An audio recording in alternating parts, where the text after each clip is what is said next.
e das Sucessões, o doutor Danilo Porfírio de Castro Vieira. Seja bem-vindo à tribuna, doutor Danilo. Muito obrigado, saudando a Igreja Corte, na pessoa do excelentíssimo senhor presidente Roberto Barroso, do ilustríssimo, excelentíssimo ministro Luiz Fux, e venho aqui, enfatizar alguns pontos que eu gostaria de refletir, e lembrando e saudando o senhor ministro, que é um entusiasta do pensamento iluminista, como este que aqui fala também o é. O fundamento do pensamento iluminista está fundado em 3 bases, professor Fachin.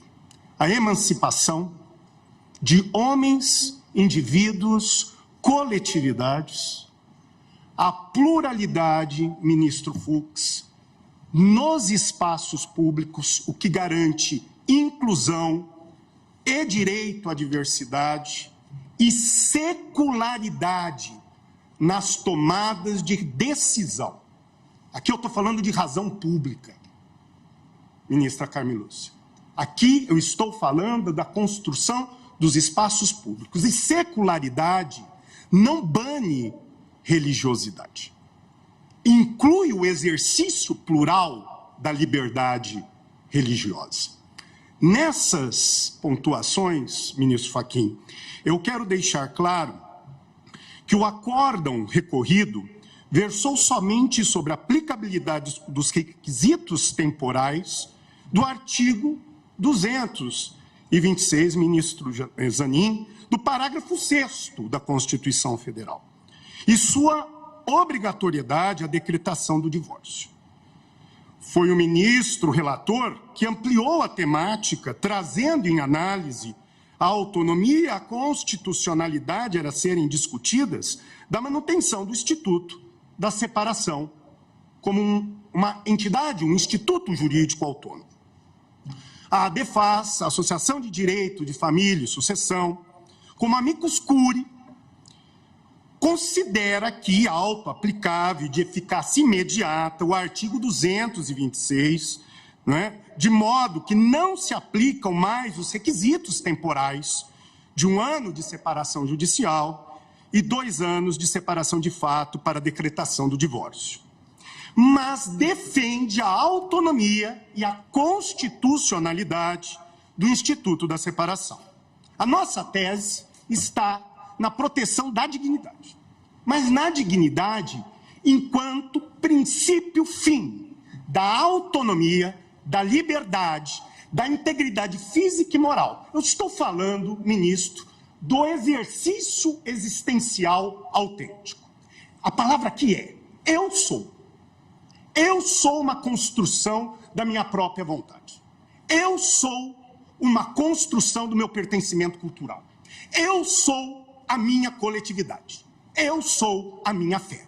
E aquele símbolo ali que representa preceitos republicanos é que sustentará a possibilidade de o quê?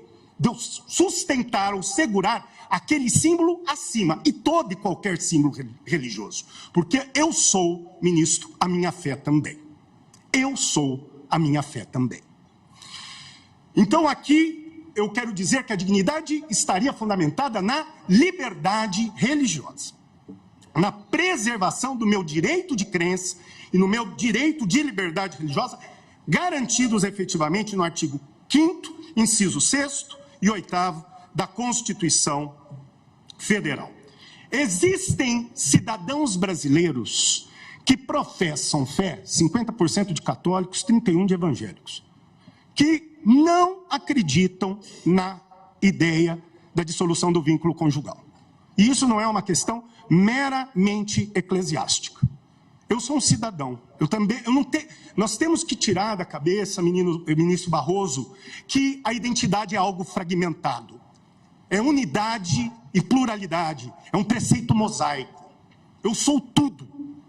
Tudo que compõe a minha identidade. E nesse sentido, como católico, como evangélico, eu posso não ter mais condições de conviver com um parceiro, de conviver com uma parceira, e quero apenas dissolver a relação societária e não o vínculo conjugal, por uma questão de convicção moral minha. Essa é a questão. Essa é a pontuação. E sem contar que isso está plenamente alinhado ao preceito da instrumentalização familiar.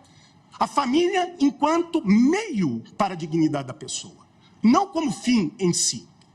Porque a liberdade, ministro Fachin, também aqui não está apenas a serviço dos cidadãos que professam fé. Mas eu posso usar a separação como entidade autônoma para, inclusive, viabilizar eficiência, economicidade, inclusive na perspectiva temporal, no momento em que eu me separo, para estabelecer um momento de transição, adaptação e maturidade para que eu, ao final, saiba ou não se eu quero divorciar. Esse é o ponto. Outra questão que eu também gostaria de levantar, sobre a integridade física e moral.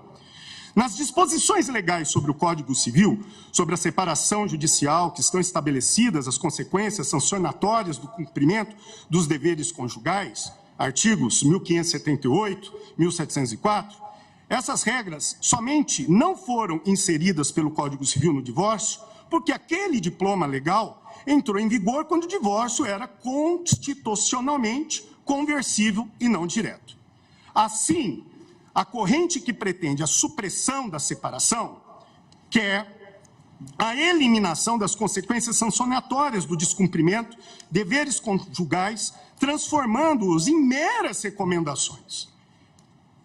A grande preocupação é com o fim dos preceitos dos deveres conjugais que estão dispostos na separação, é que aquilo que era dever e aquilo que era proteção à integridade física e forma de resposta, conforme o artigo 226, parágrafo 8 da Constituição Federal, que é o quê? O combate à violência doméstica na perspectiva moral, sexual, física, psicológica, é entender que esses deveres, com o fim da separação, a rodo, vão levar o quê? Ao fim do dever jurídico da conjugalidade, inclusive da fidelidade.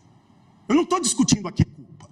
A culpa já é desconsiderada desde 1977, por meio do pedido unilateral de separação e divórcio. A minha preocupação, ministro Fux, é transformar os deveres conjugais numa mera facultas agente. Numa mero ato o quê? De recomendação ou um ato de liberalidade. Essa é a minha preocupação.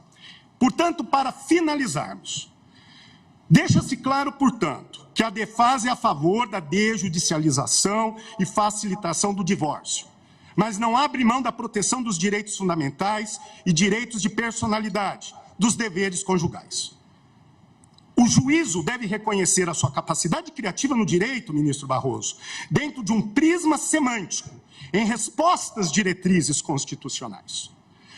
A diretriz constitucional estabelece um novo modelo de divórcio, que deve ser ressignificado, recriado, podendo ser cumulado ao pedido de uma declaração de descumprimento de deveres conjugais, né?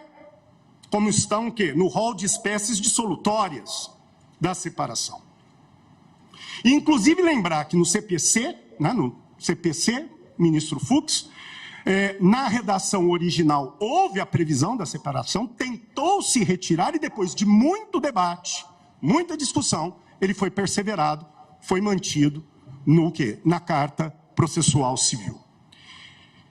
E para finalizar realmente, dizer que essa fundamentação tem escoro na jurisprudência brasileira, inclusive há decisão nesse sentido no próprio STJ, e o nosso argumento, ministro Fachin, está em alinhamento com o direito português, com o direito espanhol, com o direito francês, com o direito chileno, que mantém o Instituto da Separação. Nesse ínterim, ressalto o nosso reconhecimento sobre o Instituto do Divórcio Direto, mas pedimos a constitucionalidade e a autonomia sobre o Instituto da Separação. Obrigado pela atenção. Muito obrigado, doutor Danilo Porfírio de Castro Vieira, que falou pela ADFAS.